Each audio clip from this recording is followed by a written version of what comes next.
누가복음 6장 27절에서 36절 말씀까지 보도록 하겠습니다.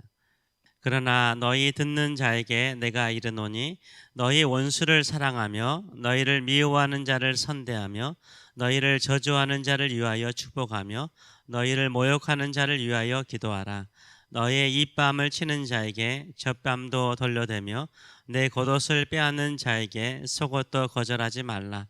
내게 구하는 자에게 주며 내 것을 가져가는 자에게 다시 달라 하지 말며 남에게 대접받고자 하는 대로 너희도 남을 대접하라. 너희가 만일 너희를 사랑하는 자만을 사랑하면 칭찬받을 것이 무엇이냐? 죄인들도 사랑하는 자를 사랑하느니라. 너희가 만일 선대하는 자만을 선대하면 칭찬받을 것이 무엇이냐? 죄인들도 이렇게 하느니라. 너희가 받기를 바라고 사람들에게 구워주면 칭찬받을 것이 무엇이냐? 죄인들도 그만큼 받고자 하여 죄인에게 구워주느니라. 오직 너희는 원수를 사랑하고 선대하며 아무것도 바라지 말고 구워주라. 그리하면 너희 상이 클 것이요 또 지극히 높으신 이의 아들이 되리니 그는 은혜를 모르는 자와 악한 자에게도 인자하시니라. 너희 아버지의 자비로우심 같이 너희도 자비로운 자가 되라. 아멘. 오늘 이 말씀을 가지고 원수 같은 사람을 대하는 성도의 자세, 원수 같은 사람을 대하는 성도의 자세라는 제목으로 같이 은혜를 나누기로 합니다. 예수님께서 가르치시는 죄인의 삶은 어떤 삶이고 하나님의 자녀의 삶은 어떤 삶일까요? 35절은 이것이 하나님의 자녀의 삶이라고 가르치고 있습니다. 오직 너희는 원수를 사랑하고 선대하며 아무것도 바라지 말고 구워주라. 그리하면 너희 상이 클 것이요 또 지극히 높으신 이의 아들이 되리니 그는 은혜를 모르는 자와 악한 자에게도 인자하시니라 라고 정리해 주고 있습니다. 지극히 높으신 이는 하나님을 말씀하는 거죠. 우리 하나님은 우리 아버지가 되십니다. 우리 하나님 아버지는 어떤 하나님이시라라고 말씀하고 있습니까? 은혜를 모르는 자, 악한 자에게도 인자하시다, 선하시다, 자비를 베푸신다라고 말씀하고 있습니다. 따라서 우리가 하나님의 자녀라면, 하나님의 백성이라면 어떻게 살아야 합니까? 하나님 아버지처럼 자비롭게 살아야 된다라고 말하고 있습니다. 우리도 하나님 아버지처럼 원수를 사랑하고 나를 미워하는 자를 선대하고 아무것도 바라지 말고 구워주라라고 말씀하십니다. 이것이 바로 하나님의 자녀의 삶, 성도의 삶입니다. 이것이 바로 큰 상을 받는 인생이라고 말씀하고 있습니다. 그렇다면 죄인의 삶은 어떤 삶일까요? 일반적인 보통 사람들을 의미하지 않고 예수님께서는 특별히 죄인들이라고 언급하고 있습니다. 예수님 계속해서 죄인들도 이렇게 산다라고 비교하십니다. 죄인들은 자신을 사랑하는 사람을 사랑합니다. 우리도 우리를 사랑하는 사람을 사랑하죠. 32절의 말씀을 보게 되면 너희가 만일 너희를 사랑하는 자만을 사랑하면 칭찬받을 것이 무엇이냐? 죄인들도 사랑하는 자를 사랑하느니라. 나를 사랑하는 사람을 내가 사랑하는 것은 당연한 거죠. 이것은 죄인들도 그렇게 한다라고 말하고 있습니다. 우리도 그렇게 하면서 살고 있습니다. 또한 우리는 우리에게 잘해주는 사람에게 잘해주죠. 선대하는 거 잘해주는 건 아니에요. 우리를 선대하는 사람, 우리를 좋아하고 우리를 선대하는 사람을 우리도 좋아하고 선대하죠. 이건 죄인들도 한다는 거예요. 33절의 말씀을 보게 되면 너희가 만일 선대하는 자만을 선대하면 칭찬받을 것이 무엇이냐? 죄인들도 이렇게 하느니라 라고 말하고 있습니다. 우리도 우리에게 잘해주는 사람을 잘해주는 거죠. 또 받기를 바라고 구워주는 것도 죄인들도 그렇게 한다라고 말하죠. 우리도 뭔가를 줄 때는 이 사람이 나에게 줄 것이라는 생각을 하거나 기대감을 갖거나 또 이자를 받아서 돈을 구워주는 경우도 있죠. 34절의 말씀을 보게 되면 너희가 받기를 바라고 사람들에게 구워주면 칭찬받을 것이 무엇이냐? 죄인들도 그만큼 받고자 하여 죄인에게 구워주느니라 라고 말하고 있어요. 죄인뿐만 아니다 우리도요. 우리를 사랑하는 사람을 사랑하고 나를 선대하는 사람을 우리도 선대하고요. 우리도 무엇인가 거저주기보다는 받고자 하는 마음이 있죠. 이것이 바로 우리의 마음인데 이런 마음은 누구도 가지고 있다고요? 죄인들도 가지고 있다라고 말하고 있어요. 이런 삶은 죄인들도 그렇게 살고 있습니다. 우리도 그렇게 살고 있고요. 왜요?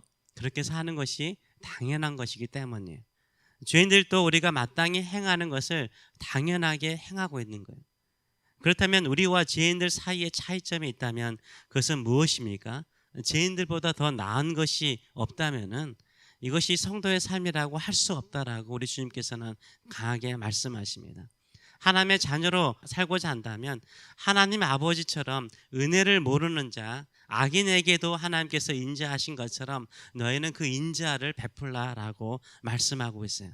어떻게 우리 원수 같은 사람들에게 우리가 인자를, 자비를 베풀 수 있을까요? 27절에서 31절 말씀까지 이것을 구체적으로 말씀하고 있습니다. 그러나 너희 듣는 자에게 내가 이르노니 너희 원수를 사랑하며 너희를 미워하는 자를 선대하며 너희를 저주하는 자를 위하여 축복하며 너희를 모욕하는 자를 위하여 기도하라. 너희의 입밤을 치는 자에게 젖밤도 돌려대며 내 겉옷을 빼앗는 자에게 속옷도 거절하지 말라. 내게 구하는 자에게 주며 내 것을 가져가는 자에게 다시 달라 하지 말며 남에게 대접받고자 하는 대로 너희도 남을 대접하라 라고 말하고 있습니다. 이 말씀을 누구에게 하고 있습니까? 너희 듣는 자요. 너희 듣는 자에게 우리 주님께서 말씀하신다라고 말하고 있어요. 예수님의 말씀을 듣는 사람들이죠. 제자들을 말하는데요. 예수님의 말씀을 듣고 그 말씀대로 한번 살아보고자 하는 자, 진정한 예수님의 제자가 되고자 하는 사람이라면 이렇게 해라라고 말씀하세요. 예수님의 제자로서, 하나님의 자녀로서, 하나님의 아들과 딸로서 이렇게 살아라 라고 말해요. 근데 그 대상이 뭐예요? 우리가 그렇게 좋아하지는 않는 사람들이죠. 우리를 원수처럼 공격하고 비방하는 사람을 사랑하라. 우리를 아무런 이유 없이 미워하는 사람에게 착하게 대해라. 먼저 인사해라.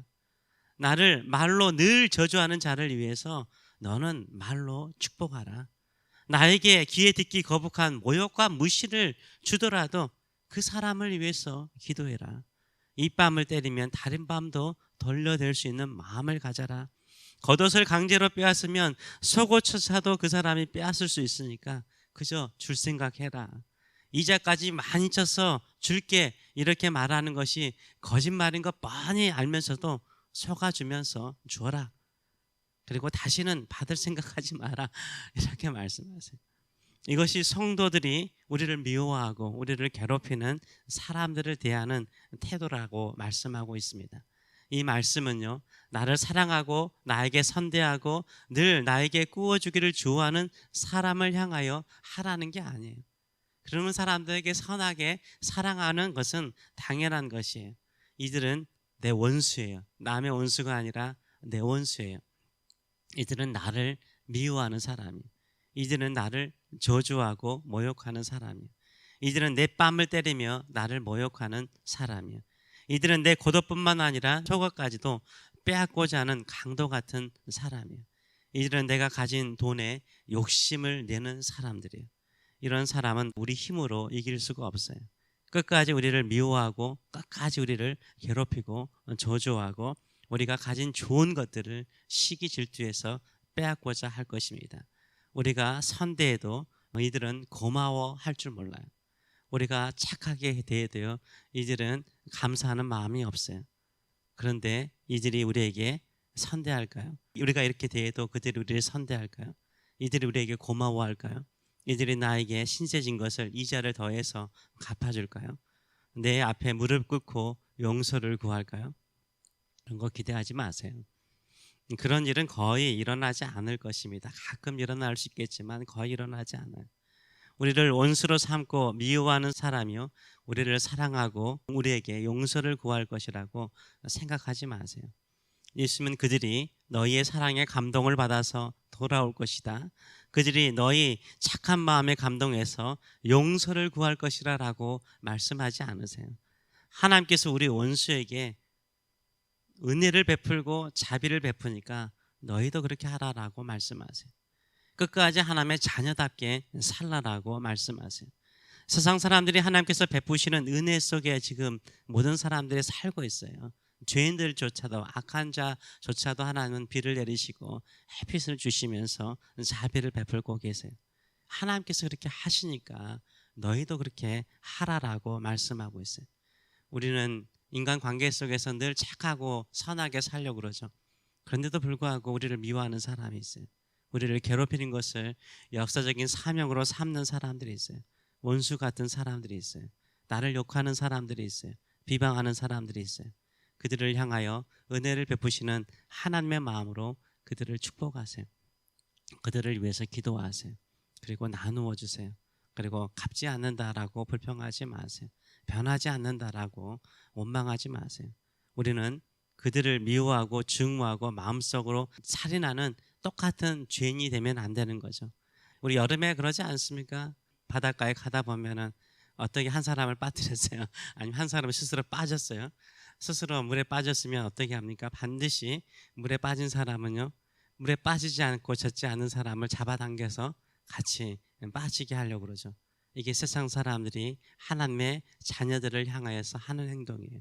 우리는 거룩하고 하나님의 말씀을 따라 살려고 할 때마다 그들은 우리를 끄집어들여서 같이 너희도 젖자, 죄인으로 살자, 똑같이 살자, 이렇게 우리를 유혹할 때가 많습니다. 이때일수록 우리는 믿음의 길, 말씀의 길을 걸어가시는 저와 여러분 되시길 축원합니다. 그런 삶을 통해서 우리는 누구의 마음을 알 수 있을까요? 하나님 아버지의 마음을 알 수 있는 거예요. 신앙생활이라는 것은 하나님의 마음, 하나님의 깊은 마음을 깨닫는 거거든요. 하나님께서 은혜를 모르는 자, 악인에게도 인자하시고 자비를 베푸시는 것을요, 우리가 우리 원수들, 우리를 미워하는 사람, 우리를 괴롭히는 사람에게 인자와 자비를 베품을 통해서 아버지의 마음을 아는 거예요. 하나님 아버지의 마음을 알면 알수록 내가 받은 사랑이 얼마나 큰지, 내가 받은 은혜가 얼마나 큰지를 깨닫게 되는 거예요. 그것을 통해서 우리는 하나님을 더 깊이 알게 되는 줄 믿습니다. 이런 믿음의 길을 걸어가시는 저와 여러분 되시길 축원합니다. 기도하겠습니다. 살아계신 하나님 아버지 은혜를 감사드립니다. 제일 힘든 것 중에 하나는 사람과의 관계입니다. 부부 간에도, 또 부모와 자녀 간의 관계에도, 또 그렇게 친했던 친구와의 관계에도 항상 언젠가 금이 가고 또 괴롭히고 서로 미워하는 경우가 참 많습니다. 이때일수록 아버지의 마음, 은혜를 모르고 악인에게도 자비를 베푸시는 하나님 아버지의 자비하심을 늘 기억하며 우리도 원수를 위해서 축복하고 기도하고 그들에게 기꺼이 모든 것을 줄 수 있는 그런 넉넉한 마음 가지는 성도의 삶, 자녀의 삶, 반드시 상급이 있는 그런 인생을 살아갈 수 있도록 축복하여 주시옵소서. 감사드리며 예수님의 이름으로 기도함나이다. 아멘.